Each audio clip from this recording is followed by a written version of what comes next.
Parliament's inquiry into the SABC has adopted its draft report without making any recommendations.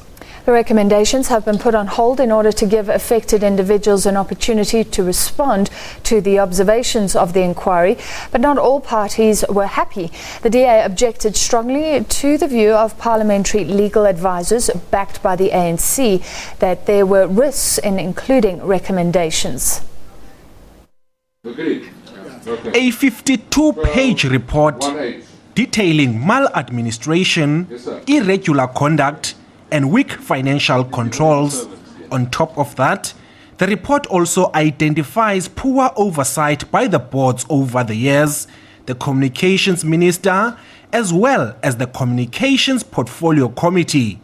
The report makes findings against former board chairpersons Dr. Ben Ngubane and Ellen Shabalala. It also flags Communications Minister Faith Muthambi. The question that has been seized with this committee is whether to make public the draft recommendations before implicated individuals are even given a chance to respond.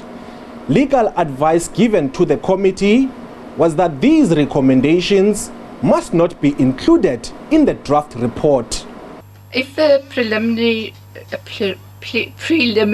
recommendations are fully ventilated before we receive all the submissions, it could be seen as having prejudged the matter. But this legal advice was not received well politically. The political concern is why this about turn yesterday, after 3 months of us dealing with it. So it's a political question. By us putting or including the recommendations to the report that we send out, we'll be giving them what the advocate said, a full picture of what the contents of the report firstly are. The fact is we already have. It's in the public domain. So I don't know what this exercise is, and I agree with Honourable Singh. This is a political matter.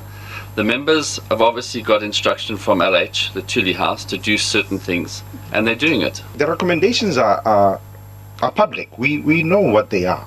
Everybody knows. But for us to then take them out formally I think is to then make a formal prejudgment. I would err on the side of caution and say we'll rather not send out the recommendations if our parliamentary legal advisors have said that it could result in ammunition being given to those that want to take the matter on review. It is patently clear that we do need to give the other side an opportunity to have a voice and to say something on the recommendations. I also want to say to those that suffer from this Luthuli House post-traumatic syndrome, we are not controlled. We are independent thinkers.